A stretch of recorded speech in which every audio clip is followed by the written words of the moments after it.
सवाल नंबर 5, ऐसा क्या करने से बच्चा जब भी पैदा होता है उसमें कोई ना कोई नुक्स जरूर होता है? इसका सही जवाब है प्रेगनेंसी के समय संभोग करने से।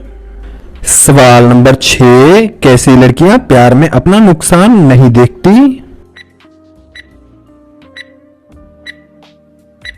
इसका सही जवाब है जिस लड़की के लिए अपने पार्टनर की खुशी से बढ़कर कुछ नहीं होता।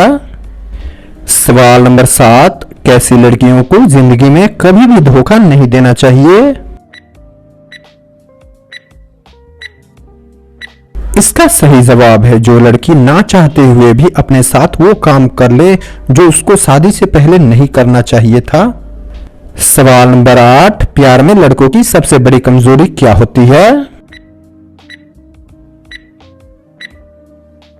इसका सही जवाब है बिना अपने प्यार को देखे एक दिन भी रह नहीं सकते।